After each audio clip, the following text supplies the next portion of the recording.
Make a start because it is 9 o'clock and I'm sure some people will come and join us. We have got people online, which is why I've got the microphone on. Usually my voice is loud enough and big enough that people can hear me, especially if there's only a few people in. But just for recording purposes, I'm going to keep the microphone on. My name's Deb O'Kane and I have the pleasure of being the course coordinator for the Bachelor of Nursing. And in the Bachelor of Nursing, we have 3 pathways. So we have a mixture of students. We have students who are doing a 3-year pathway. We have yourselves that are doing the 3-year pathway, but you have actually received credit for the first year, so you complete it in 2 years. So just to make sure everybody is an enrolled nurse here, yes? Yes? Excellent. You're in the right place then. And then our 3rd pathway is for graduates, people who've already got a degree, and they have like an accelerated 2-year program as well. It's going to be a tag team, so you'll hear me for a lot of the morning, and thank you for getting out of your beds and coming here on this ridiculously hot day already. It is a bit cooler in here, which is good. But yeah, thank you for coming. We're going to do a tag team. There'll be other people who come in and out and talk about some different parts of the program that you need to know about, specifically when we're looking at placements and what you need to do for placements. Start with some of the essentials though. So I'd like to do, it's not working today. There we go. I'd like to acknowledge the traditional owners of the unceded land in which we meet today and respect their cultural, spiritual, physical and emotional connection with their land, waters and community as we strive for equality and safety in healthcare. We honour the elders past, present and emerging. Essentials for me, I'm going to talk about your essentials soon, but essentials for me are if you require the toilet. There is a disabled toilet on this floor. I have to say it's not the nicest of toilets to visit. I'm not sure if I'm supposed to say that. But if you actually go through here, go straight on the corridor, and on your right-hand side there's a unisex disabled toilet. But we do have male and female toilets. As you go out here, turn left, go down some stairs, follow the corridor around, and there's men's on your left, ladies on your right, a bit further round. If the fire alarms go, don't panic. We have a really good system here at Flinders that the alarms actually tell us what we need to do. There's a voice that comes over. If it's intermittent, there's a voice saying that they're just going to explore the situation, find out what's happening, stay put for the time being. Then they usually come on and either say it's been cancelled or you need to evacuate. If we need to evacuate, follow these 2. But we're actually going to take you out. There's an exit here on the 3rd floor down onto the lawned area. So don't panic, we'll stay with you and follow us. Your essentials, what you need to do. Okay, so these are generic things that every student has to do in the university. So I have to put my glasses on because I can read, but I actually can't see. So just to see faces. Who's already set up their fan and password out of the 4 of you? Yay, nay, 1, 2, 3, 4. Oh, brilliant, 100%. Great. So your fan, staff have a fan number as well, is an identifying feature. Your email will always start with your fan, and it's usually the first 4 letters of your name, followed by a number. What I would say is if you are contacting or communicating using your fan, not using your fan, please use your Flinders email address. That's what I'm meaning to say. Don't use Gmail, Hotmail, those kinds of other Telstra boxes, email addresses, because often they will go to our junk mail. But also, we need to be able to track you for university business. Coming through. We've only just started. Take a seat. And so I ask you if you're contacting me, if you're contacting tutors, topic coordinators, course advisors, some of the services that we have around, please use your Flinders email address. And when you do use your Flinders email address, We have over 1,000 students in nursing. And so you're saying to me, Deb, I just need to let you know that I can't make the class today. I'm going, who are you? What's your name? What class? What topic is it? What tutor have you got? Please give us some more information. So use your student ID, use your, tell us your tutor's name, what class, what topic you're referring to. The more information you give us about yourself, but just, sending us an email, dropping us a line going, can I do this? Can I have an extension? Blah, blah. We're going, who is this person?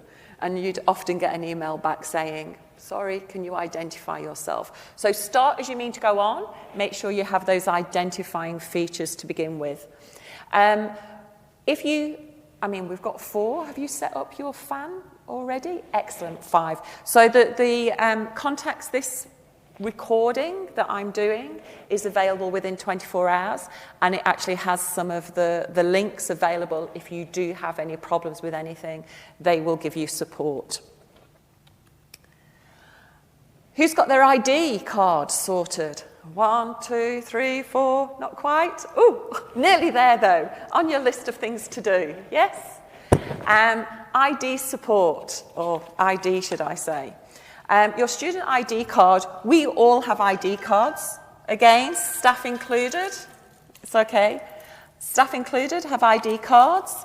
They are your access to things, and it has a number on it. And again, when I was talking about emails, using your student ID is a great way, because that's what's going to identify you, so we can check your study plans, check your transcripts, check your grades, because some people have the same name.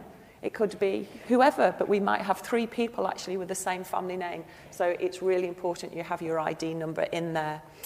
But more importantly, your ID card means you're a student, which means you get, discounts. You can go and use your student ID to go to the cinema and get discounts in restaurants and things like that. But for university purposes, it's really important. If you're unsure how to do it, check out Connect, which has a drop box with quick links. And there's lots of supportive processes there to help talk you through things.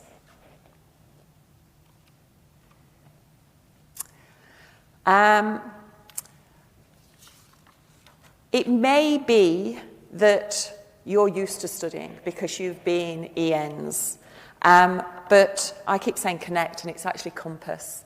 But coming to university still may be a bit daunting for you from study that you've done in the past. And when you go into that system and you have to then think, how do I enroll in topics? How do I register into classes? What happens if I want to go on holiday? How do I juggle family? We know that it's new and it's daunting for you. But we want you to feel supported throughout. So one of the great things about university that means that for the last few years, from student feedback, we've been seen as number 1 for the Bachelor of Nursing in South Australia is great. And that's often because of the support we're able to give you. And that's not just now, in your first day, your first week, your first month, your first semester. That's throughout the duration of your course. The staff are friendly, they're welcoming, and you can speak to anybody at any time. What we do ask you is that you phone or email and book a meeting, though, rather than just turn up. But once you book a meeting, people will sit and listen, support you, and refer you to whatever support systems you know. So if it's new and you're a bit frightened or anxious, just take some deep breaths, have a chat with us, see how we can help you in any way. If you do struggle with enrolling, have people already enrolled into their topics? Yes? Topics all done? You know what you're doing? Got your study plans? This is brilliant. Bit different to yesterday, isn't it? So you've got your study plans. Your study plan now is your life for the next 2 years. But as we know, some things happen, life gets in the way. So that study plan might have to change occasionally, but we have a great student and course advisor who will sit down with you. I don't know if you've been and had a look around the college yet, but downstairs on the first floor, there's a big reception area with a big desk. And they are the people to go to if you've got any queries with your study plan. They will direct you to our student and course advisor who will sit you down and go, okay, so you want to go from full-time to part-time, or maybe you've failed this topic and we need to look about jiggling some things around a little bit. But again, similarly, if there's any issues, go downstairs, check with them. Other people around today has anybody been to the cafeteria yet? Got your coffee? No? So downstairs, I can show you afterwards. There's a cafeteria, and with it being O Week, there's lots of things happening, lots of freebies. Go and get your freebies, different foods, different drinks, lots of pens, apparently, that we're giving away. Did you know this? The pens have got the old logo on, and we've got thousands of them. And because we've got thousands, because we changed our logo last year, at the end of last year, and so we've got a sunshine now instead of a ship, but we've got pens with the old logo that we're not allowed to give to official people, but we can give to you. So if you need pens, go and grab hands full, because we're trying to get rid of them. But lots of freebies downstairs, but more importantly, on those stands are people, the Flinders University Students Association, people from our support services downstairs are on those stands and will help you with any enrolment issues that you have. Now, feel free to put your hand up if you want questions. Just give me a chance, because I have to come with a roving mic so that if anybody's listening in the recording, they get to hear the question too, because it might be important for them to hear the question and then the answer. Scholarships. You may have seen, if you look around when you're wandering around, we have digital TVs placed all around with important information. One of those at the moment is talking about scholarships. You don't have to be a high-performing student to receive a scholarship. Sometimes there's criteria such as you have to be between a certain age, you have to live in a certain locality, you have to be earning, under so much money.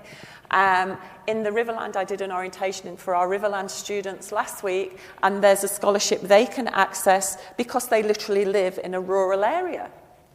So don't think that these scholarships do not apply to you. It's worth checking out. There's a scholarship link website.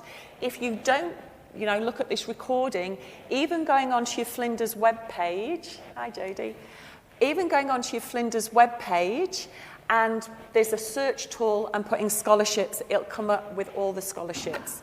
And what I would be saying is, apply for them. What have you got to lose? Because at the end of the day, the worst they can say is no. But in the meantime, the fact is that they might actually say yes. And if it's going to save you a few dollars, do it.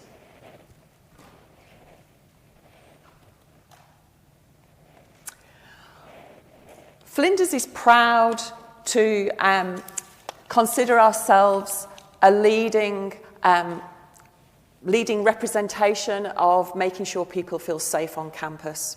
We know that things don't necessarily go to plan, go as we would like to think that they go, and sometimes there can be bullying, disrespectful behaviour, even sexual harassment at times, and that's for students and staff. And so what we want to demonstrate throughout your years is that we do respect you. And it's not just today, that's throughout your 2 years. And if you experience any kind of unacceptable behaviour, whether that's harassment, whether that's verbal, physical, whether you feel uncomfortable, then please, please, please come and talk to us. Sometimes that's a bit difficult to speak to somebody, but it may be that you feel more comfortable speaking to a variety of services that we offer. So if you can't speak to me, your tutor, your topic coordinator, we have a student engagement coordinator, it could be you prefer to go to health and counselling. We have lots of resources which will enable you to start to feel safe again. And actually making a report about somebody, if you feel that that needs to go further, and initiating that report doesn't mean a complaint is formally made.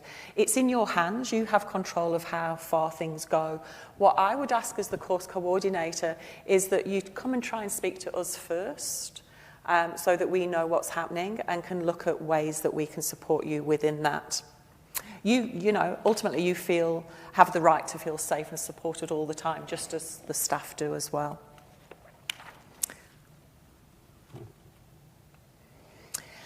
We have a great service called Health and Counselling Services. Health and Counselling Services you can book in at any time to go and speak to somebody. You may see a doctor there. At the moment, they are offering bookings for immunisations for you. So when Jodie is going to be doing placements later, she'll be talking about what immunisations you need.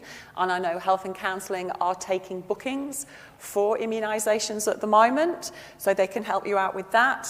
If there are issues where you need to see a counsellor or somebody to chat with, they can offer that service. They also offer an emergency service 24 hours a day. It may be they can't pick up immediately, depending on who's using it at that point, but you know, keep phoning if ever you get to that point where you need to speak to somebody. That's a 24-hour line. But they also have great resources that help you look after your health and your social, emotional well-being too. Part of that health counselling and disability service is they can offer you, if you have any kind of disability or health issue that may impact on your study. So we call it a disability access plan. And a disability access plan is you meet with one of our disability officers, you sit down and they assess you. You tell them, and it may be that you can't sit for long times at a computer to write your assignment. It could be that you have dyslexia.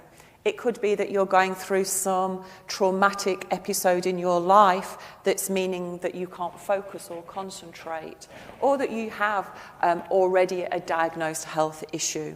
Whatever it may be, they will assess you and they give you a disability access plan. Some people go, but I haven't got a disability. It's not disability how often people think. What we're saying is, do you have something? Is something happening for you that's impacting on your study or your ability for ongoing study?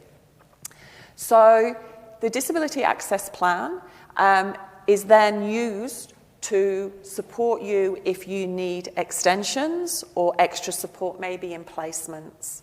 So you would hand that in or let your student, your tutor or TC know that you've got one. And it doesn't tell us, when we look at them, it doesn't tell us what is happening for you. That's confidential information. But what it tells us, it might say, this person needs an extra 10 minutes in an exam. This person can please support this student in receiving an extension for assignments. And it gives us clear directions of what support is needed for you. So if you feel or believe that you need a disability access plan, please do it sooner rather than later. Don't wait until your assignment's due. Start doing it now. Okay?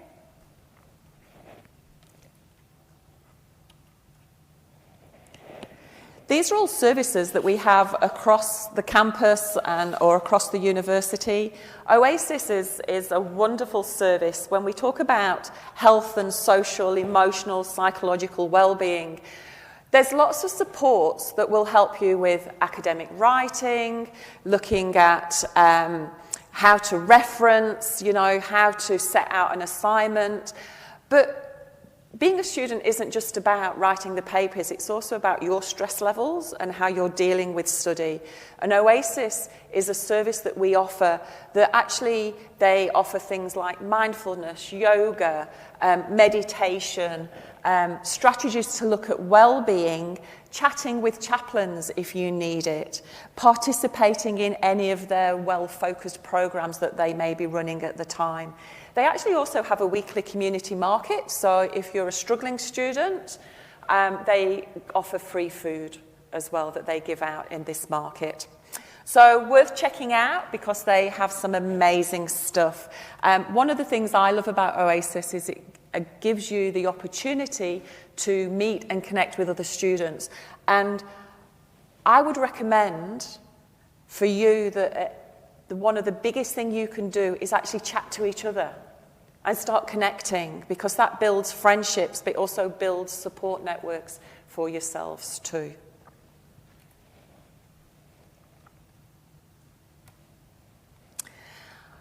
Other things, we have a diverse range of population, cultures, people, ages, all around the university. So we actively promote awareness and respect for this diversity for our staff and students. And these are just a few examples of the things that university offers. So a prayer room, we actually have a breastfeeding room as well, conversation groups, a pride network, good vibes experiment. Again, look at the recording, visit the website, or check it out on the Flinders links on the website itself, because in the search tool, there's lots and lots of resources there for you. I talked about connection.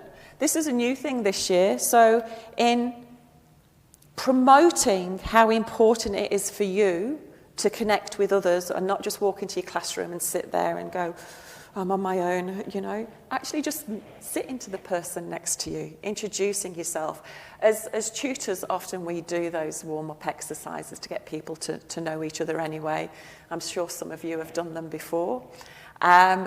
But the university as a whole is saying, actually, it's not just about nursing. We have other disciplines. We have other programs that are running in the university. So how about you unite with other students as well? So Unify is a new program that has commenced, and it's about connecting with other students. It's happening in this first week of O Week and next week as well. We know that it's nerve-wracking to, make that booking, but what we would say is make a booking with them and they will give you a time where you can actually meet with other students. Even if you want to do that online, if you can't do it face-to-face, they're taking bookings for online meetings as well, where you get opportunity to chat with other students and maybe relate to some of those anxieties and know that you're not on your own, because ultimately you're not. Everybody's going to be having the same kind of experience. I think the sessions tend to run for about 1 hour. Okay. Now, you come for international? Yeah, coming through. Hi again. So this is Cassie, and she's going to speak a little bit about international student services. Hi everyone, so obviously this is focused for the international students in the room. A bit different from yesterday, It is. Maybe it's the weather today. Yes, keep it away. yes. I actually wanted to say that what I think is great about coming to orientation is that even when you think you know things, you learn something new. I didn't know we had the Unify program. Oh, there you go. So I learned something by being here today. So it's really important to actually come to these types of sessions when they're available. But anyway, so I'm Cassie. I'm from International Student Services, or ISS. You'll get used to in Australia that we like to abbreviate everything. So I encourage you that if you hear someone using an abbreviation and you're not sure what it is, just ask, because there's probably someone else in the room that doesn't know it either. So be the brave person. So ISS is there just to support you to be successful in your studies. We might not be able to do everything for you, but you're certainly welcome to come and have a chat with us. And if we need to, we'll refer you to some of the other services that is offered by the university. We do run an international student orientation, which is online through Flow. So please make sure that you do that, because it will help you be orientated for the start of your studies and some of the visa requirements and things like that. And just to add it, the information is very useful, but we offer prizes just to encourage you. If you complete all the quizzes, you'll go into a prize draw. So there, and then there's other information about working and various things like that. We will also run information sessions. So we had one on Monday this week. We repeat the information, so if you've attended one, you don't need to attend the next one. But we have another one running on Monday, so you can register to attend those either in person or online. What else are we doing this week? Oh, we have our welcome event on Friday down at Bedford. Up at Bedford. I'm used to saying down at Sturt. Up at Bedford Park, in the plaza and in the student hub. We'll be offering free barbecue lunch, plus some other cultural foods to try, There'll be a Ghana Welcome to Country by Jack. So again, it's free to attend, just come along. There'll be prizes as well. We like to give things away. We want to have fun. So it's a really good event, and it's a good chance to meet people. Because as Deb said, it's really important that you start talking to the people around you, because they're going to become your networks, either friendship and support networks, things like that. So, you know, you'll have your family from home, but sometimes it's easier to have that face-to-face conversation with people. So get involved where there's activities, join in. You're not going to be able to do all of them, but, you know, pick the ones you can. Saturday. On Saturday, there's a tour to Victor Harbour. So if you want, you can participate in that. It's just a small fee to join that, which is... ISS quite often puts on trips and tours for students, and we subsidise the cost. So while you do pay for it, it is much cheaper than if you tried to organise a similar thing yourself. We do trips to Kangaroo Island, Barossa Valley, things like that. So there's lots of opportunities. We tend to run them each semester, so if you're busy this semester and you can't attend, keep it in mind you might be able to attend in a future semester. I want to go to Kangaroo Island. I've done it a few times for work. Yes. It's lots of fun. It's one of my favourite places to go, and it never gets tiring. Doesn't matter how many times I do it. We're also here if you've got any personal academic concerns. Again, we're not counsellors, but we can have a chat to you. We understand what it's like being an international student, being away from home and things like that. So just come and have a chat. Really, that's what it is. If you're not sure, come and have a chat with us, all right? We either are the right place or we can refer you through to the right people. I think that's probably it. Have a look for other things. We also do information sessions. We do sessions around becoming a Study Adelaide Student Ambassador. So that's actually a paid role, which is really good. Not this year because you're in your first semester, but have a look next year. The Study Adelaide International Student Awards, which Flinders does very well in every year. So lots of things like that we, you know, so we're not just looking at where things are going wrong, we're also trying to look at what can we do to help extend what you're doing and help prepare you for your careers. All right. Thank you, Cassie. And, you know, if you're feeling a bit overwhelmed with all this information, just remember, go downstairs to our main reception, and if they think you need the International Support Student Services, they will give you the contact numbers and the email addresses to contact them too. So downstairs is a good place to go to refer on to you then. Are you here this afternoon, or is it? Mahin will be here. Mahin's this afternoon. Yeah, wonderful. Thank you. All right, thanks.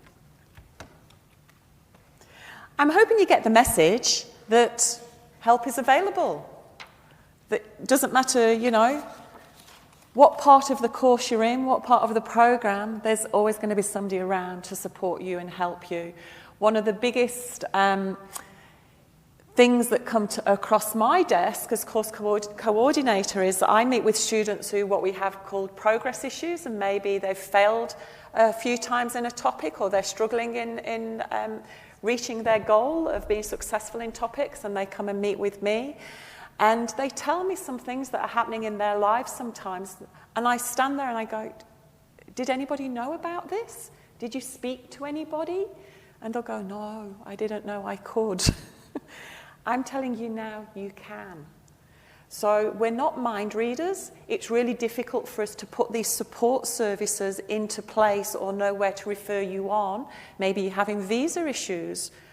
If you don't tell us, we don't know, and then we can't support you. So please just remember, we're not mind readers. You need to be as transparent as we're being transparent with you. And that means then we can look at what's available and see what help we can get for you to support you.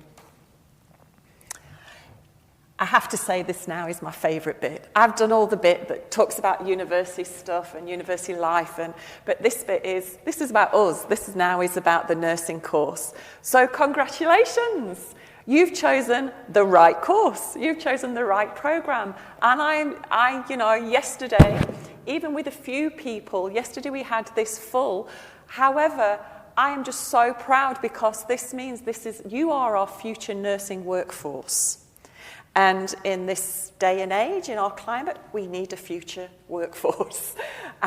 So I am just like stoked to think that you have chosen A, Flinders, and B, that you've chosen nursing. Because I would imagine that we've got 1, 2, 3, 4 staff in this room, and every one of us holds our head up with pride to say, yes, our profession is, we are registered nurses. Very few have I heard say otherwise. You're about to enter. I mean, some of you have got lots of experience already, and I'm not trying to dismiss that as enrolled nurses, but, you know, entering that privileged world of working with people and meeting somebody's health needs and thinking about what you can do for that person, but thinking what you can do for the carers and the family as well is really, really important. And here you are as enrolled nurses coming and continuing your development and lifelong learning. Even as registered nurses, it doesn't stop there. All of us are learning every day, all the time. Health doesn't stop, does it? It changes. We're in a contemporary practice, which means that we have research being generated all the time, which changes the way that we manage things, what interventions we do, what medications we give, how we approach people. So a lifelong learner is exactly what nursing is. Some of the key people that you may or may not come across, but it's worth knowing about. So ultimately, if we've got our college isn't just nursing. We're a college of nursing and health sciences. So we have lots of other health disciplines with us. We have speech, pathology, disability. Oh, come on, tell me, help me out here. Occupational therapists, physiotherapists. Too many to mention. They're all in this college. And the head of our college is Professor Alison Kitson. She's the Vice President and Executive Dean of the college, and she's a nurse. Helps us. But we also have Professor Tiff Conroy. She unfortunately couldn't be here this morning. She may try and pop in if one of her meetings finish early.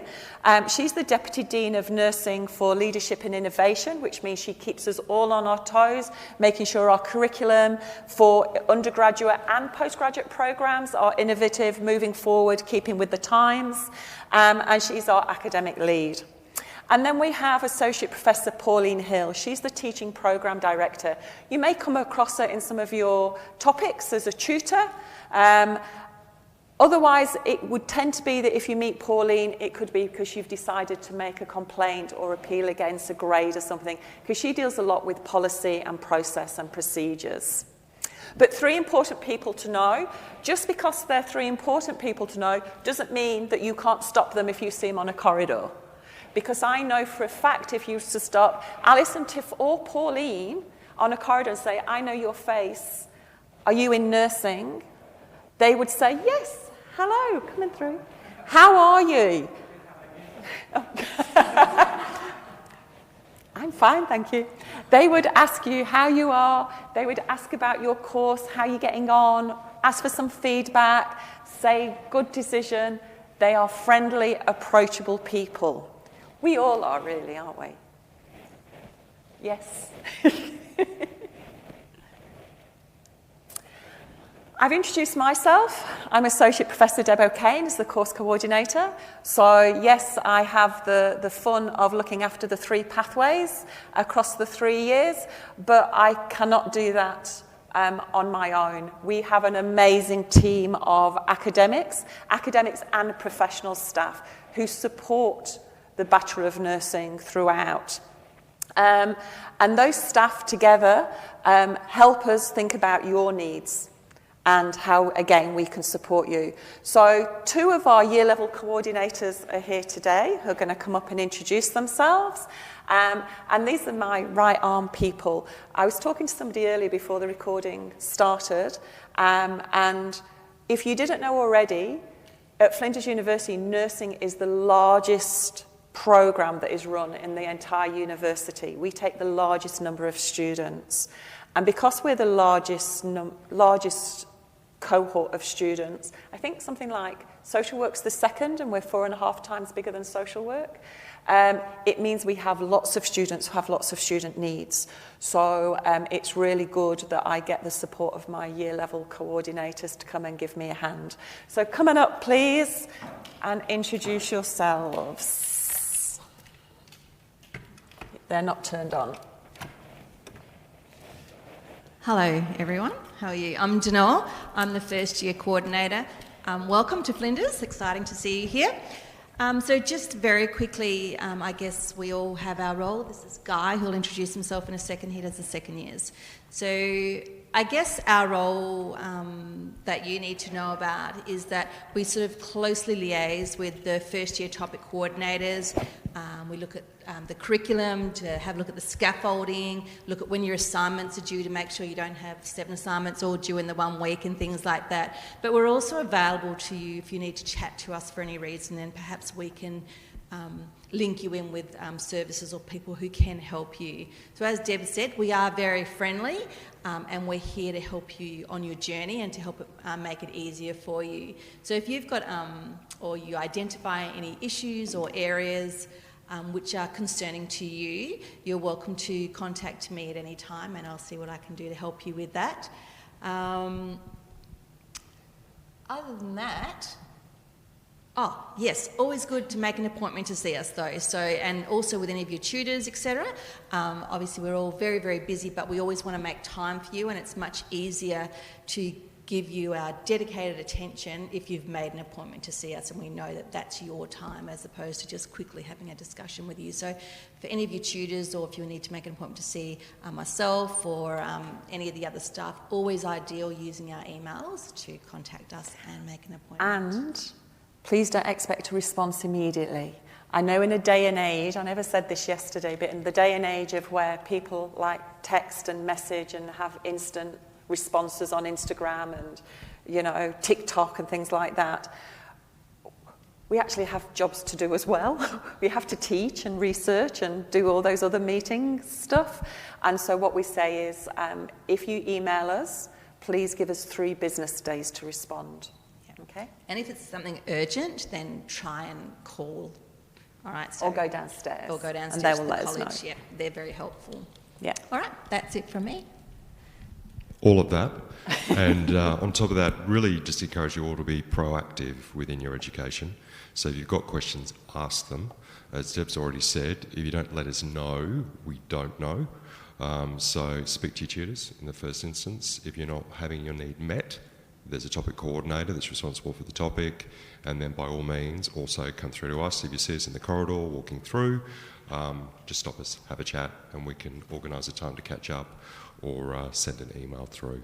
Alrighty, but welcome. Thank you.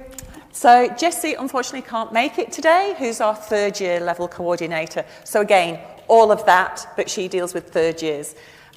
So it's probably Danelle. You might see, oh, actually, no, it'll be Guy. Because it'll be Guy as you're doing the 2 years. So it'll be Guy, and probably won't see that much of Danelle. So there you go. Yes, yeah, yeah, yeah. Oh, pathophysio. She's around for pathophysio topics you're going to love. Okay, thanks, guys. Other people that you're going to hear from today, we have placement education coordinators. With all those hundreds of students, we have lots of placements that we have to coordinate and deal with, and so we actually have 2 dedicated academic staff for that, Leanne Pront and Jodie Price. Jodie, stand up, but she's going to talk to us in a little bit. Yes, because she has lots to say, and usually Jodie's part generates the most questions. Usually most of the questions come from there. And then another important person to know about, there's a slide at the end which I will go through, but we have a student engagement coordinator, and I'll talk about Paul's role at the end because it fits in better then. Are we all okay? I'm not, you're not feeling too tired already? If you have to stand up and stretch or, do a bit of a jog, I don't mind. I know what I'm like. So, our curriculum is different to what you will have done in the enrolled nursing. Enrolled nursing is at 1 academic level, so we call it the Australian Qualification Framework. And so you have Cert 3, Cert 4s, diplomas, And when you do a degree, doesn't matter what degree you do, you can do it in archaeology, you could do it in accountancy, you could do it in chemistry, in nursing. They are set at the Australian qualification for a work of level 7. All degrees are level 7, which means that what we're expecting from you now as university students is that higher level of thinking, the ability to show us that you're not just following tasks, that you're not just being told by other people what to do, but that you can critically think about what's required that then enables you to make sound clinical decision making. Because you're going to have some, some great experiences, but you're going to have some challenging experiences too as a nurse. And you have to be quick and be able to think on your feet. So level 7 of a degree is that higher level of thinking. If you decide after you've done your RN you want to go and do a PhD, that's level 10. Okay, so it doesn't go any further than level 10. You're at level 7, 8, 9 are postgraduate diplomas, masters, PhD is level 10. So that just gives you an idea of how it's going to be a little different from enrolled nursing, and you're going to be expected to write more and show more critical thought than probably just describing something as an enrolled nurse. We have topics. You have already told me, most of you, that you've enrolled in your topics. Your topics are your study plan, and each topic has learning outcomes. Those learning outcomes are the things that you have to pass that demonstrate to us that you're safe, that you're okay, that you're knowledgeable. Now, some of those topics, for instance, let's use Denell's as a pathophysio one. We have a pathophysio topic 1 and a pathophysio topic 2. And it may be that pathophysio you're just struggling with a little bit and really, can't get over that line to pass it. We would not allow you to go into pathophysio 2 until you've passed this one, because we don't want to set you up to fail. So that's what we call a prerequisite. Number 2 would say you can't enter me, you can't enroll in me until you've passed this number 1 first. Okay? When we talk about prerequisites, it's because we've identified that some information has to be scaffolded, that you need this information first before you can start going into that higher level information. So we call those prerequisites, and we have a sequence of them. Unfortunately, for some people, if they fail a topic then and they can't go into the next topic, it may alter their study plan. So when I said about using your student and course advisor downstairs, that's where they can then sit down with you and help and go, actually, I can't do this anymore. How do I fit this in? When's that offered? And it may put you back a semester or a year, in fact, in some times. But that's the worst case scenario, because that's not going to happen to any of you. So follow your study plan. And one of the key areas that most students get anxious about is the assessments. You've already heard that we've got some amazing support services. Do not sit there at home stressing that you don't know what to write or how to write it when we've got tutors you can ask questions to.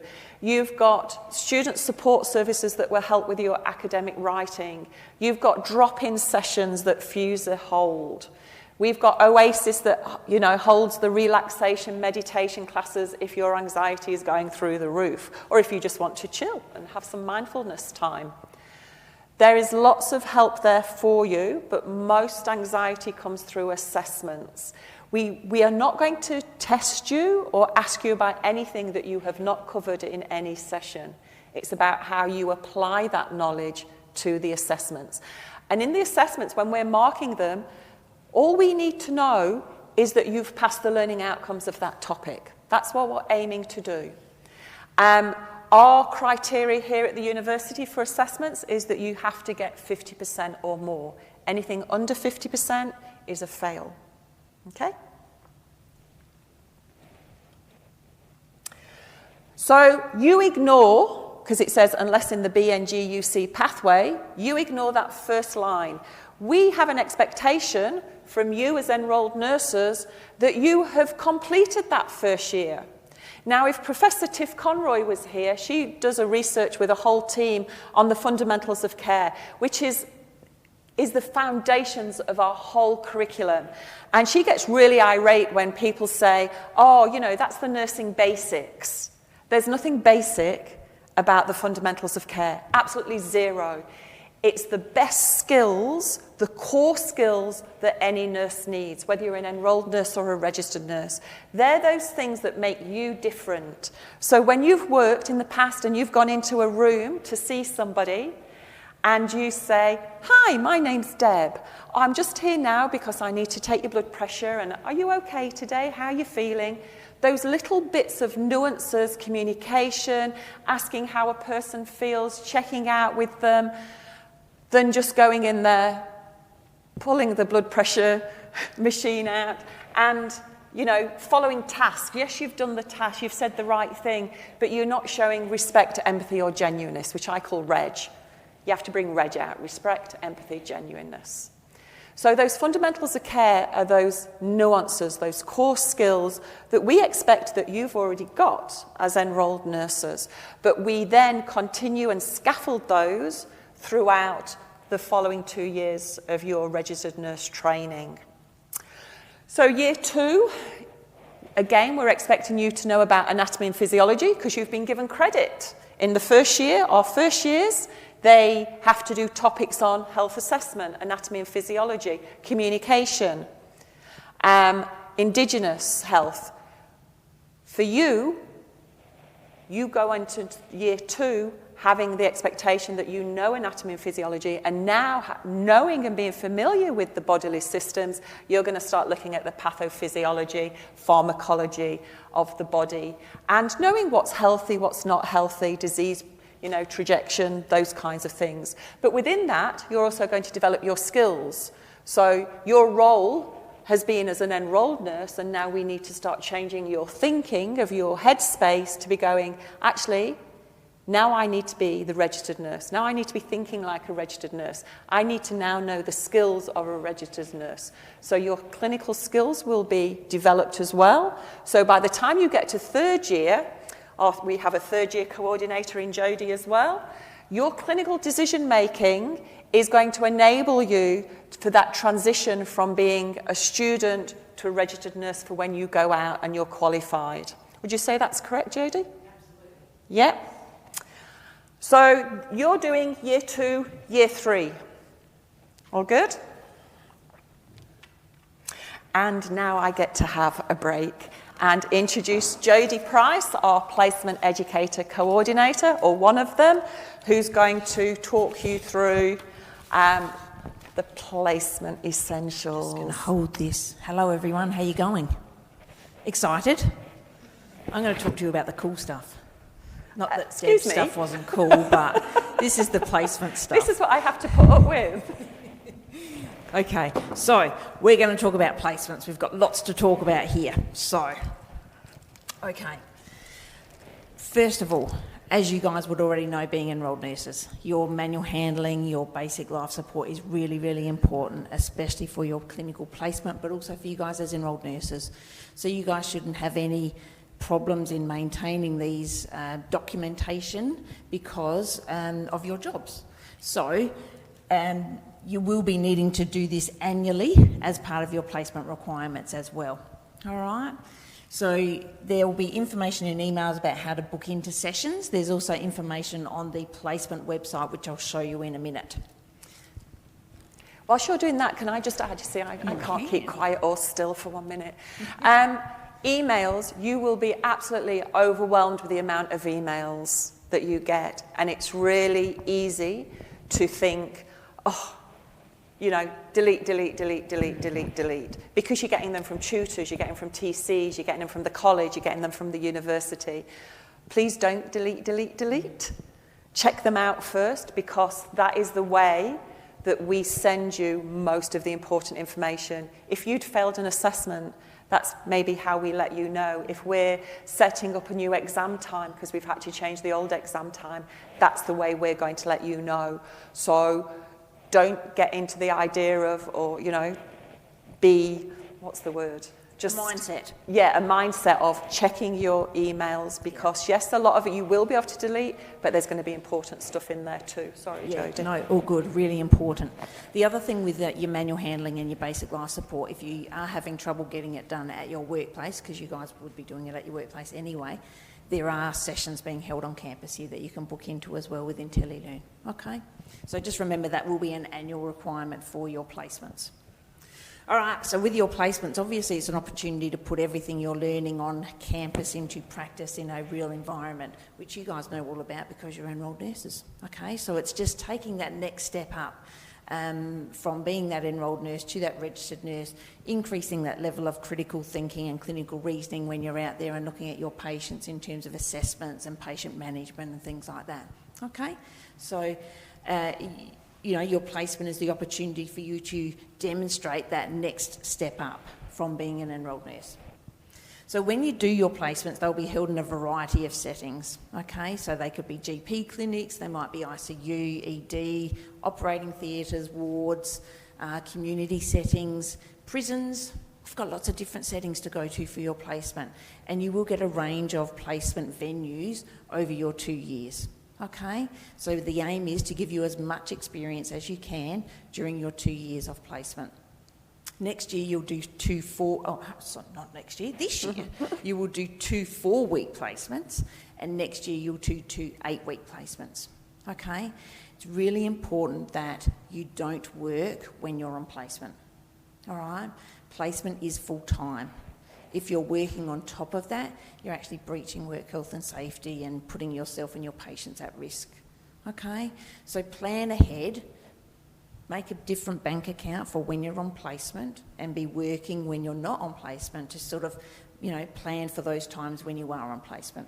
All right, because 4 weeks and 8-week placements are significant periods of time to not be working. Okay, so your placements will also happen at different times of the year. Okay, so there is a set placement block.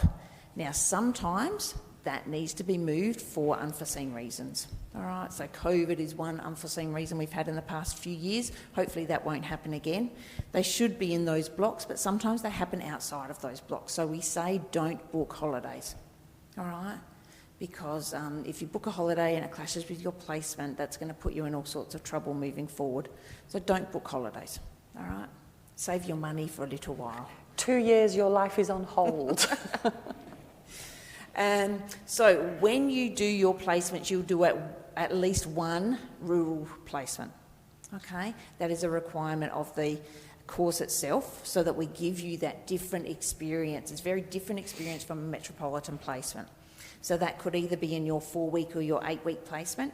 You do get the opportunity to suggest where you want to go for that placement. So an expression of interest comes out at the beginning of each semester for rural self-select. So you can say, yeah, I'm really interested in going to that place or this place. So it'll come out with a list and you can say what your preferences are. They tend to go very quickly, so it is a first in, first served thing. But otherwise, yeah, you can expect to do a rural placement. So that's something else that you need to think about moving forward as well. When you are on placement, it is a full-time placement, as I said. It will be a 5-day, you'll be over a 7-day roster actually. Okay, so you'll be expected to work weekends and public holidays if the venue can support you. Sometimes the venues can't support students on weekends and public holidays due to staffing issues, or sometimes the venues aren't open on weekend and public holidays, such as a GP clinic. All right, but if the venue is open and can support you, you will be expected to work those shifts. And you guys are used to shift work. There's nothing new for you. All right. You'll also be expected to work the whole 3 shifts, the whole range of shifts, so earlies, lates and night shift. Okay. Occasionally some places do 10-hour shifts. If the venue does a 10-hour shift, you will also be required to do a 10-hour shift, but then you wouldn't do any more than 2 in a row. Okay. All good so far? No questions? Going well. Oh, going well. Okay. I think I've said everything there. The other important thing, really useful to have access to a car and have your driver's licence. All right? Because we might place you in an area that's difficult to get to with buses and timetables and things like that. And most of you probably will have a car anyway. And Jodie, are which I presume they are, the BNGUC students, they're eligible for the Northern Territory? Yes, absolutely. We also have NT placements, so you can put in an expression of interest to go to the Northern Territory. We have placements in Alice Springs, Darwin, Nhulunbuy. We go out with the rural and remote nurses with our 8-week placements at the moment. We do 4 weeks in Alice Springs and then 4 weeks rural and remote with the RANs out in the Indigenous communities. So that's really interesting. Really good placement opportunity. I really would be advising you to put an expression of interest in. Absolutely. If you can take the time to go on those rural placements in the Northern Territory, it is, you have to put an expression of interest, and they're reviewed because it's competitive. It is. We have a lot of students who want to go, particularly because you're competing with the others, like cohorts, pathways, and universities. But when the students go up there and they come back, they are just full of enthusiasm and commitment, saying it was the best life experience that they've had, the best nursing experience they had, that they're wanting to go back up there, which of course is why Northern Territory give us those placements, because they're trying to build their workforce. That's right. But we're not going to say no, because it is a huge experience for you to be part of that. And so when those emails come out asking for an expression of interest, I would be strongly suggesting that you put one in, because you would find it invaluable. Yep, absolutely. They even tend to employ people out of that too, with AINs at the moment and all that sort of thing. So they're really looking to build their workforce up there. So this is about getting you guys interested in going up there, exposing you to it, and people go back all the time. The people that go up there, they just want to keep going back. So it's a really, really good opportunity. Excellent opportunity. Yeah. Okay. Next slide. So you need to be eligible for placement to be able to get a placement every year. Okay, and to be eligible for placement, you need to meet the compliance requirements. Now, the compliance requirements for you guys as enrolled nurses, you've probably already met a lot of these and already have these, so that's really good. But I'll take you through them and we'll have a look at the professional experience placement site. Hopefully it will take us there. Yes, it did. Excellent. Okay. So, 3 really important bright yellow buttons there. Your first button here is your placement calendar. So once that pops up, it's going to tell us your compliance dates. Okay, so it will tell you the topic here down the side, the availability, so you need to look for your topic and then the particular availability that you're in. And then this column here is your really important column for your compliance deadline. All right, so you have to have all of your compliance documents uploaded to InPlace, which I'll talk to you about in a minute, for you to be able to be allocated a placement. Okay, if you don't have all of those documents uploaded by that date, you will not get a placement. And that's wasting a year then for you guys. Okay, because you need to be able to do the placement to pass the topic. Otherwise, it's coming back next year. So compliance is one of your most important things. Okay? And if you look there, say for instance the topic 2022, the placement start date isn't until the 27th of March. However, we needed the students' compliance by the 27th of January. Because we then have to let industry know that we've got all the compliance ticked and checked off, because they're not going to accept you unless we've got that. That's exactly right. And remember, we don't set the compliance. The venue partners set the compliance. So they're saying to us, we won't take your students unless your students can prove this, this and this. Okay, and that's your compliance, because you're going out there into their venues as visitors. So they need to make sure that you meet all of their criteria for you to enter their venues. So it's not set by us, and that's why we have that early date, so that we can make sure you guys are ready to go out there. Okay? So just remember, it's not set by us, it's set by them, but it's so important that you meet that, otherwise you won't get a placement. No placement, no passing of topic, fail. That's right. And we really don't want that to happen. No, we don't. So, going back here, your pre-placement compliance checklist. This is your little Bible for the next 2 years, okay? So this is what you need to meet to be able to go on placement, and that's every placement. So your compliance needs to be done by the due date, and then needs to make sure that those dates of your compliance, so say your manual handling or your CPR, say you're going on placement the 10th of May, okay, and finishing on the 30th of May, but your basic life support expires on the 15th of May, that means you're not compliant, okay, because your compliance has to meet the whole period of your placement. Does that make sense? Okay. So if you have a look on here, there's a lot of information I'll take you through in a minute. It tells you what you need to do. It provides you with links. You go into those links, and that's how you apply for some of your applications that you need to do. It also tells you here how often this is required. So whether it's a semester requirement, whether it's a 3-year requirement, some of them are indefinite. You do them once and that's all you have to do, okay? Some of them are every year. Some of them are every 6 months, okay? And some venues, even though you upload them to InPlace and you're compliant for us, some venues require additional things. If they do and you're placed in that venue, you will be notified that you need to provide the venue with these additional sources of documentation by a certain date. If you don't do that for the venue, they will not accept you on placement.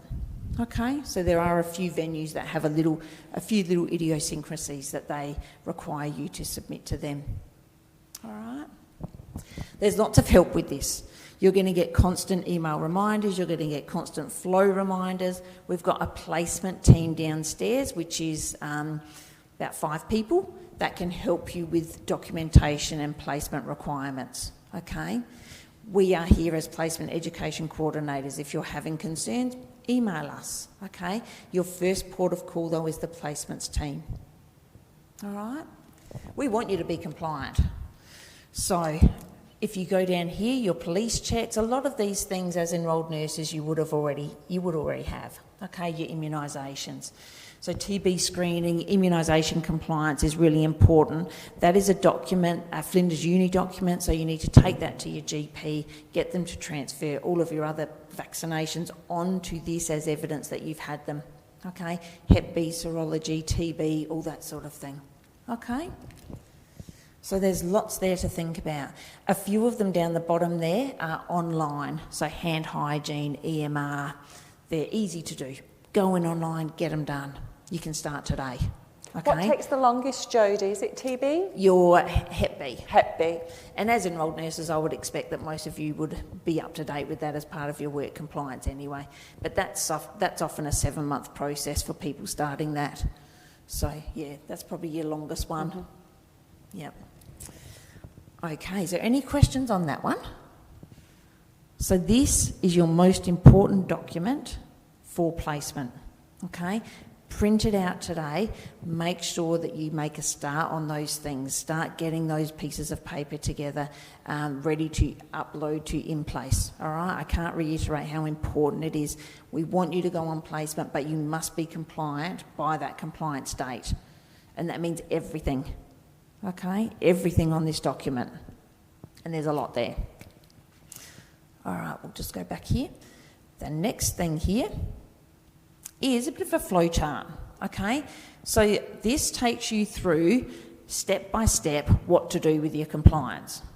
So if you're having trouble meeting an area of compliance, follow this flow chart and it tells you who to go to and what they can help you with, okay? So if you're having trouble, you contact us, let us know, we can help you. Okay, as I said, the placement team is your main port of call because they are the experts in this. They're the ones that organise your placements. They're the ones that actually review your compliance once you've uploaded it to InPlace. So you upload the documents to InPlace, the placements team will then review that document, make sure it meets the criteria and approve it. Okay, and then you'll see a green tick on InPlace. If they don't approve it, they will email or they'll let you know through InPlace why it hasn't been accepted, okay, and what you need to do about it to get that accepted and be compliant. And in place they'll find on their Okta page? On Okta, Have you got your yes. Okta pages? You know what I mean when I say Okta? Yes? No? Yeah? So your Flinders Okta page is the page that you access your email, your flow, your timetable, Yes, student and your management. in-place. Okay, so you can go into Okta and request different apps to show up on your Okta page, and one of them is important to have your in-place on there, because through your in-place you will upload all of your documentation for your compliance. You will also find out where you're going on placement, so your venue. You will find out the dates of your compliance and your facilitator. Okay, so it's really important that you have access to that. So if you haven't already, when you get into Okta, go to the drop-down apps and put in place. There's a little icon, and put it into your Okta site so that it's there all the time on your front page as you open it up. Yeah.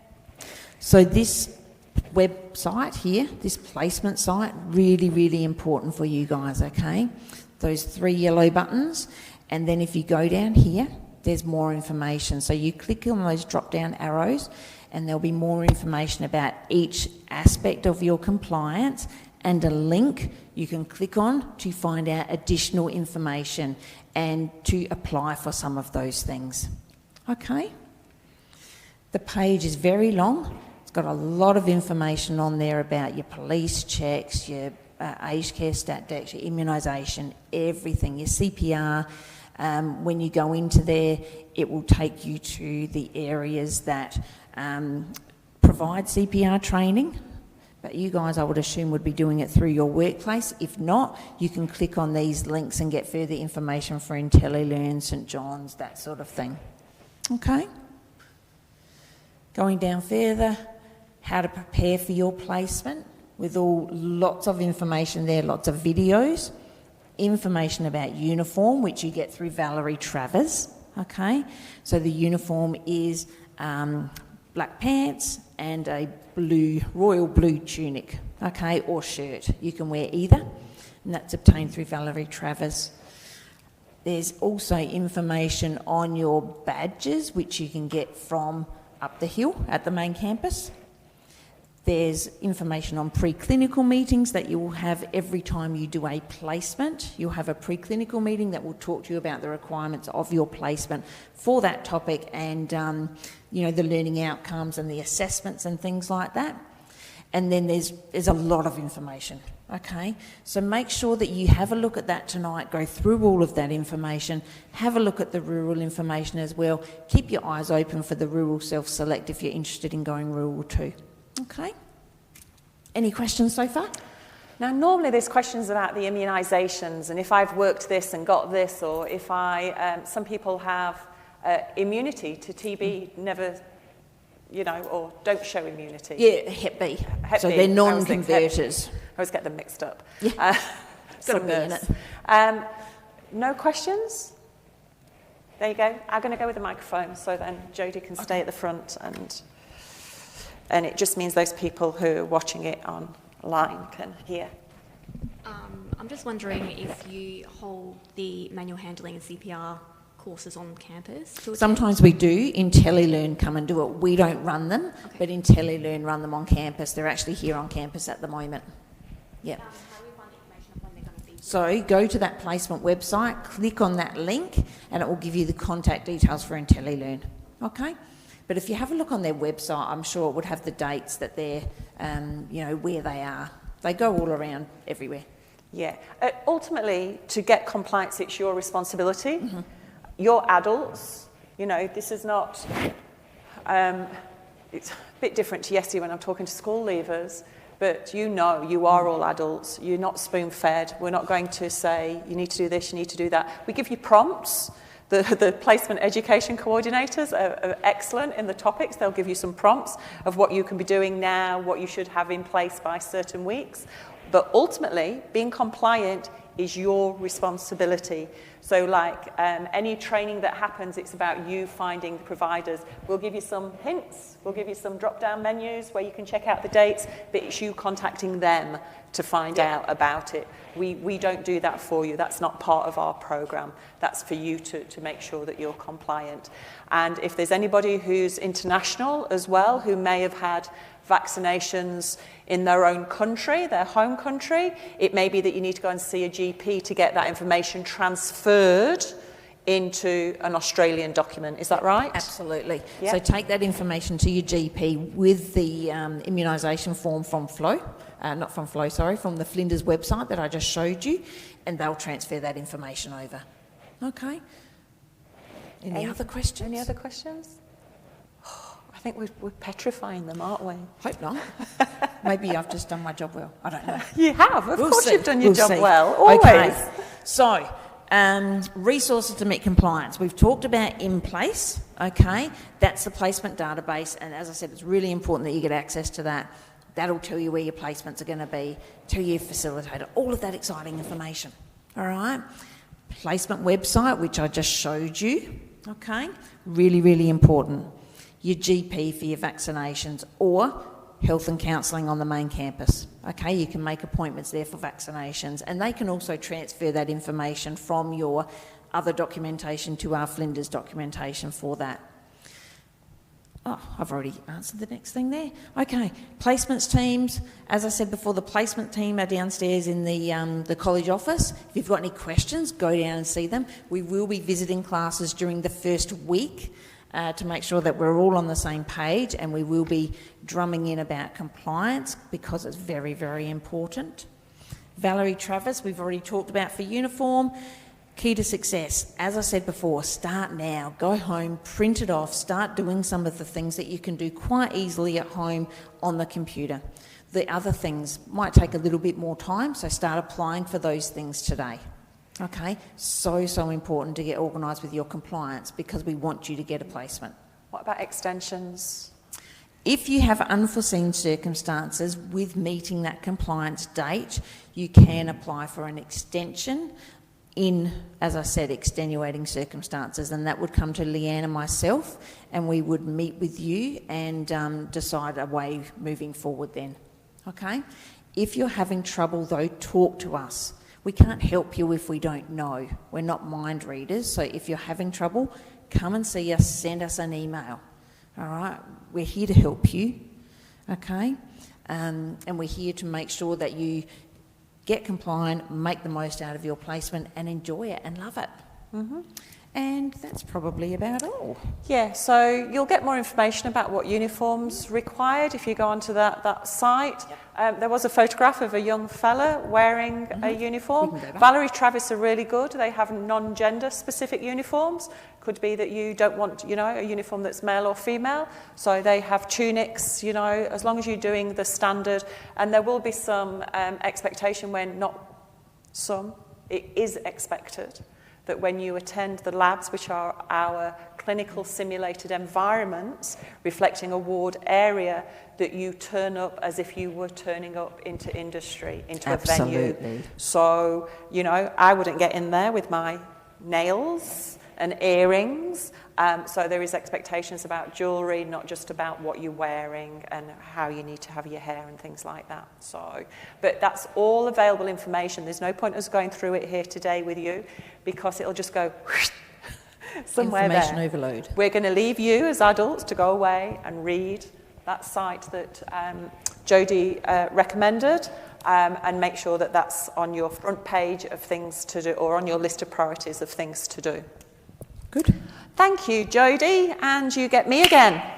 Okay, we're nearly there, people. We won't go right to the end as far as time because we will finish early, which you're all going, yay!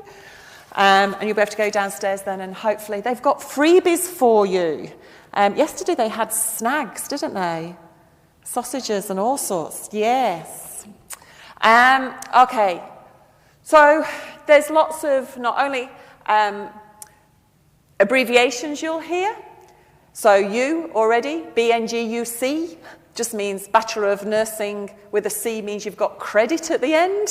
That's how we do it. BNGUs is our 3-year program. BNGG is our 2-year graduate program, but lots of other abbreviations you will hear around.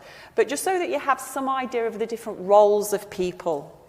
So a topic coordinator is an academic in the university who coordinates that particular topic, has developed it, has developed the assessments, along with other academics and oversight or overview with myself and other people to make sure that it's all flowing correctly. But they then coordinate that particular topic. But they can't teach that whole topic on their own because we have lots and lots of students. So whereas lots of other courses might offer one class a week, we have to offer the same class sometimes 26 times a week to go through all our students, which means we need 26 tutors. And we haven't got that many staff on campus. So your topic coordinator will always be somebody who's permanently here. However, the people who are your tutors, the class teacher as such, may actually be a clinician or somebody who's been an academic in the past. They are definitely a registered nurse, and they come to us because they are enthusiastic about wanting new students to take and share their information with them. So tutors is going to be your class teacher, but your topic coordinator is the person who has responsibility for that topic as a whole. So if your tutor doesn't answer or can't answer your question, either your tutor or yourself would contact the topic coordinator.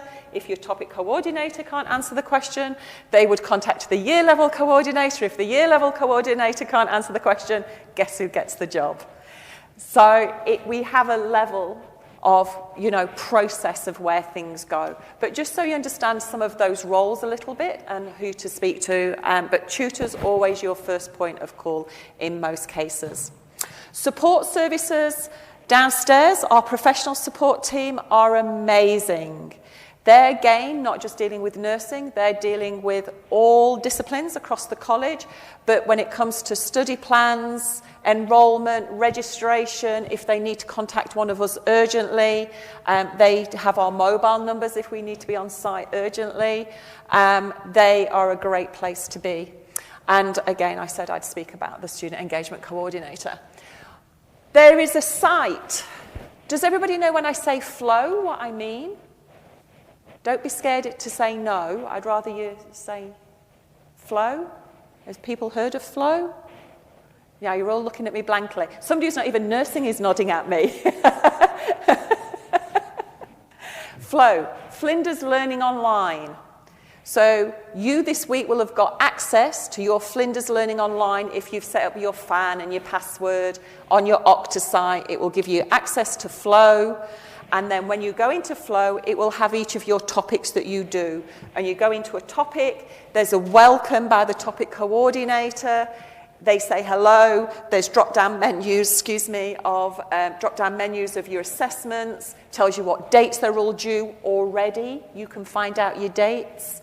It tells you then Module 1, Module 2, which then gives you the information of what you're going to be learning in that particular module or that particular week.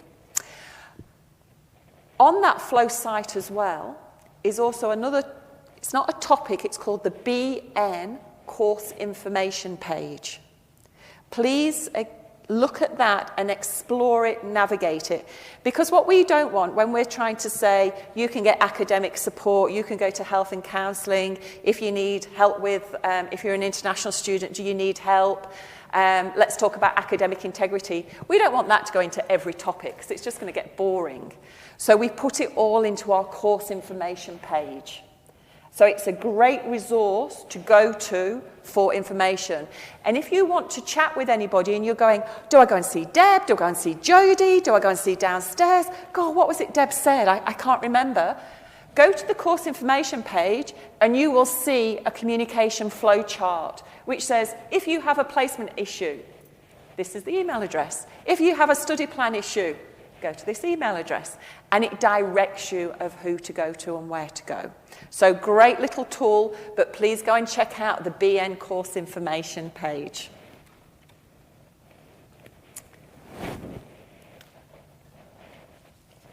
Even as adults, it could be that you're the first person who's ever gone to university. Anybody in the room, first person in the family? No? Other people have gone to, you're the first person? Yeah? Excellent, well done. So we've already said that it can be nerve-wracking, it can be daunting. There could be people who've been to university in your family and they give you some horror stories and you're thinking, oh, I'm never going to want to go there, there's going to be so much work. Yes, it's hard, but it can be rewarding and it can be really a great experience well. What I ask you to do as enrolled nurses is to consider your working hours. And I want you to be realistic. Jodie's already said when you're on placement, we don't do part-time placements, so when you're on placement, they have to be full-time, which means that you need to be saving the money beforehand for when you're on placement. But also, if you're studying full-time study equates to 40 hours a week. If you're undertaking the topics in our study plan, that means you are expected for every topic that's 4.5 units, we measure them by units, 4.5 units, there's an expectation you do 135 hours for every one of those topics, which equates to 40 hours a week. So when students come to see me and they're in progress because they've failed a topic, often when they're sat with me, it's because they're trying to work, they're trying to study, they've got families, they're trying to have a social life, and they've got all these balls up in the air, and one of them drops, and it tends to be the university study that drops, is the consequence of all those balls. As adults, please just be realistic and consider, if you haven't already, think about, do I need to go part-time and just do 2 topics a semester rather than doing 4? Halving your workload, which gives you then time to be able to work some hours to build up some pay as well for when you go out on placement. I can't tell you what to do. It's up to you whether you go full-time or part-time, but just please be realistic, because your study, if students come to us, Jodie will confirm this, but if students come to us and say, I can't hand this in because I was working a shift, can I have an extension? We have to say no. Because extensions are given for extenuating circumstances, which means things that have happened that are unplanned. You knowing you're going to be working and you're just struggling with time that week isn't an issue. So extensions are not given for things like that.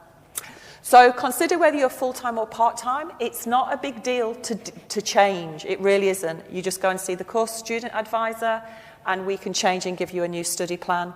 But consider what you want to do and what you want to get out of the course. You learn from us, but we learn just as much from you. We love to hear about your experiences, and enrolled nurses are great because you've already got a lot of experience in health, but it's not just about health experiences, it's about life experiences too. And, make sure that you engage with some of the other students who are on the other pathways too, so that you can share those experiences and have some rich discussion. It's been mentioned a few times, and I keep saying it, and I know I'm repeating myself, but as adult learners, there is an expectation then that we don't spoon feed you. We're not going to give you, oh, did you know your assignment's due tomorrow? Okay, I'm just letting you know. We can't do that. There's too many students. If your assignment's due at 11 o'clock on a Tuesday morning and you're 1 second late, university life means you get a 5% penalty. When people say, oh, but I needed to catch my bus and my bus was late and I never submitted it, I'm really sorry. Well, why didn't you submit it the night before? There's nothing stopping you submitting an assignment the day before. It's just as easy as doing it the day after. But what happens is that we're also people, and we have personalities where we procrastinate and we go, oh, the assignment's due in 2 months. Oh, better start that. Oh my God, I haven't started that assignment. Assignment's due in 1 month. Oh, I need to start it. Oh, but my mates are going out. Oh, I need to take the kids to the doctors. I need a quick weekend break. Oh, the assignment's due in 1 week, until it gets to the night before and you're thinking, oh my God, the assignment's due tomorrow. We have so many students who do that. Yes, some people pass. Some people go, that's the best way I work. Good on them. But do you know what? I would put money on it that if they may pass, and they believe it's the best way they work. However, if they'd started it earlier, it could be that they got a credit, but if they started it earlier, they would have got a high distinction. And for those of you who recognise that procrastination in you and go, yep, that's me, I leave it till last minute, please don't let that become an issue for you in university life, because we are quite strict in our process, our assessment policy, when it comes to late penalties, extensions, things like that. We want to support you, and if you've got valid reasons, we will bend over backwards to support you. So we're happy to give extensions. I'm happy to give one, you're happy to give one. But what we say is, so what's been happening then? Why do you need an extension? So make sure that you plan things, make sure you ask questions if you're unsure. You are responsible for your own study. This year is okay for you. You've started on a normal semester one next week, semester one that fits in with the rest of the university. Won't always be like that. So by the time you get to third year, it could be that we have a curriculum that actually runs from January through to December. Just like I said that we have lots of classes, we can't fit every class in semester one and semester two. That would be wonderful, wouldn't it? That would be wonderful, but we actually run across the 12 months to make sure that we can deliver all of our topics to all of our students, which brings us back to those holidays again that Jodie was talking about, in that, yes, it may impact on your placements, but it may impact on your study as well. So if you're thinking, I finished my last topic in November, I've got until January before I start again. I'll book somewhere to go away. Maybe I want to go home to visit my relatives who live in New South Wales, or, for me, I might want to go to the UK. But what happens if I fail something and the topic tutor's trying to get in touch with me and saying, well, we need you back on site because we want to offer you another opportunity, and they can't get in touch with me? That actually isn't our issue. If we can't get in touch with you and you're international somewhere or off-site, then we give you dates, and if you don't arrive for that exam or submit that assignment, unfortunately, you have the repercussions of that. So really think about your holidays before you book anything. Topics that you've got access to, check your study plans, check your assessment dates. All of you will have smartphones, I am sure.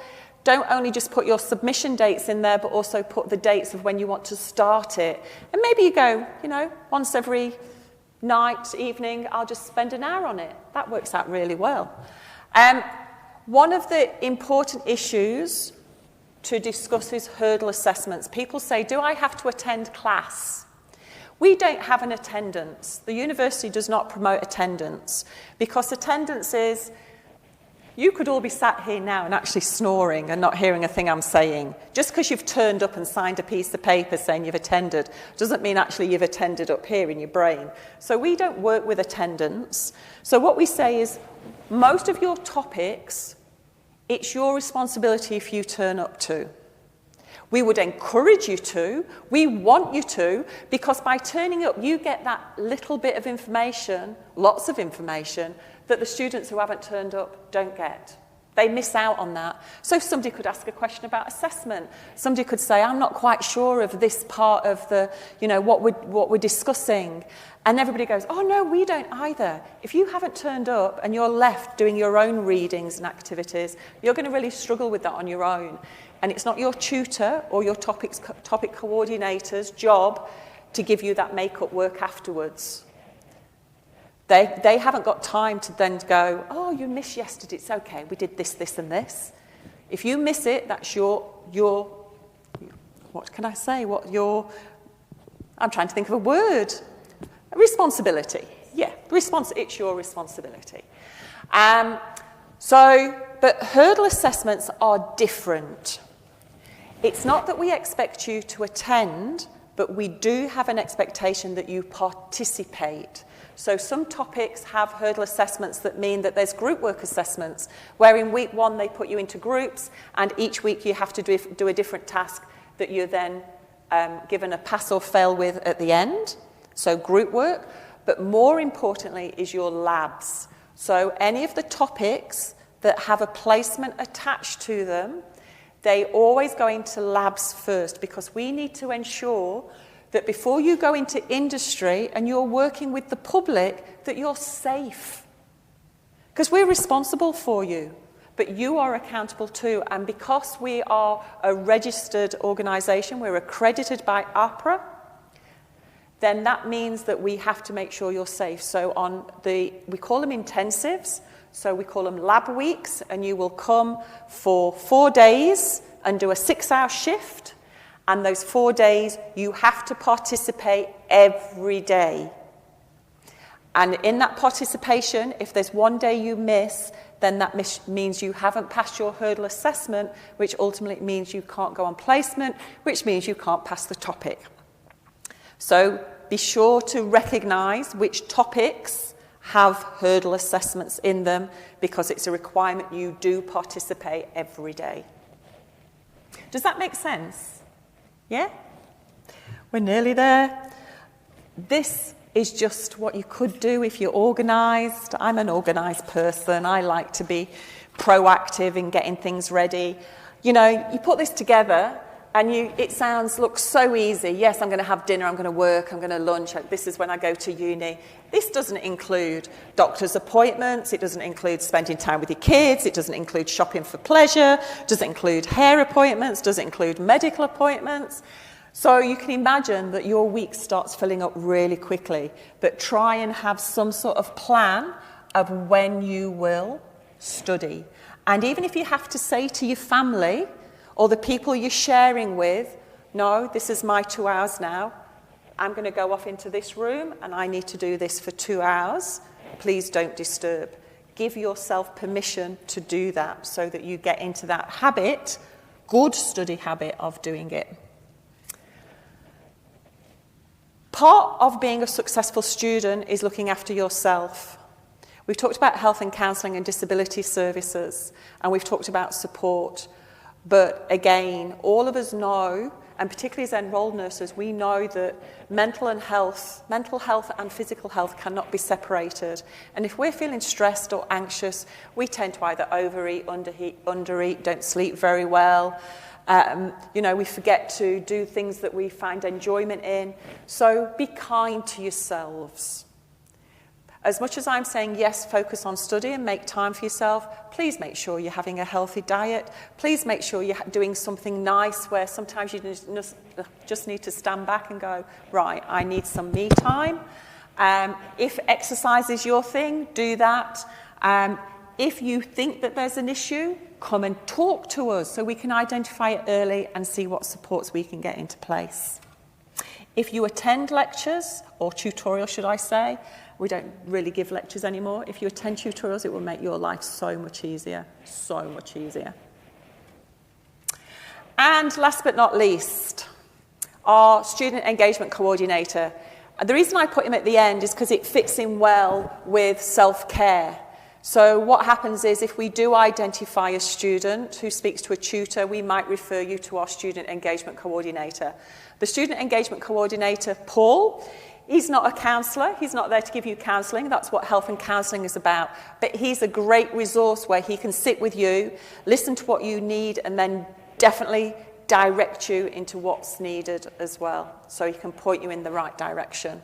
So he's a good point of contact for students. I think I am done. Any questions? Oh my goodness.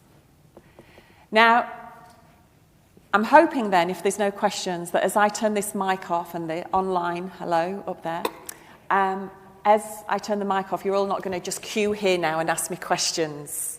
Yeah? Because I'd rather the questions occur here in the room so that we can all hear them, because I answered lots yesterday and then I had a line that went all the way there from people wanting questions afterwards, which is fine, but I just think it's important that we all get to hear those. But if there's no questions, are people happy, ready to start next week?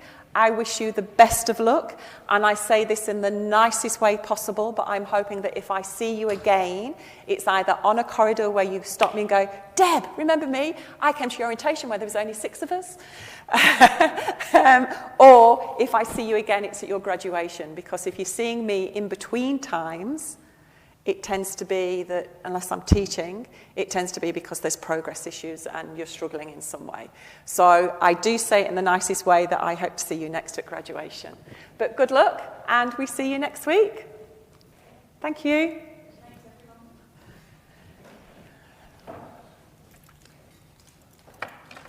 Oh, make sure you go downstairs.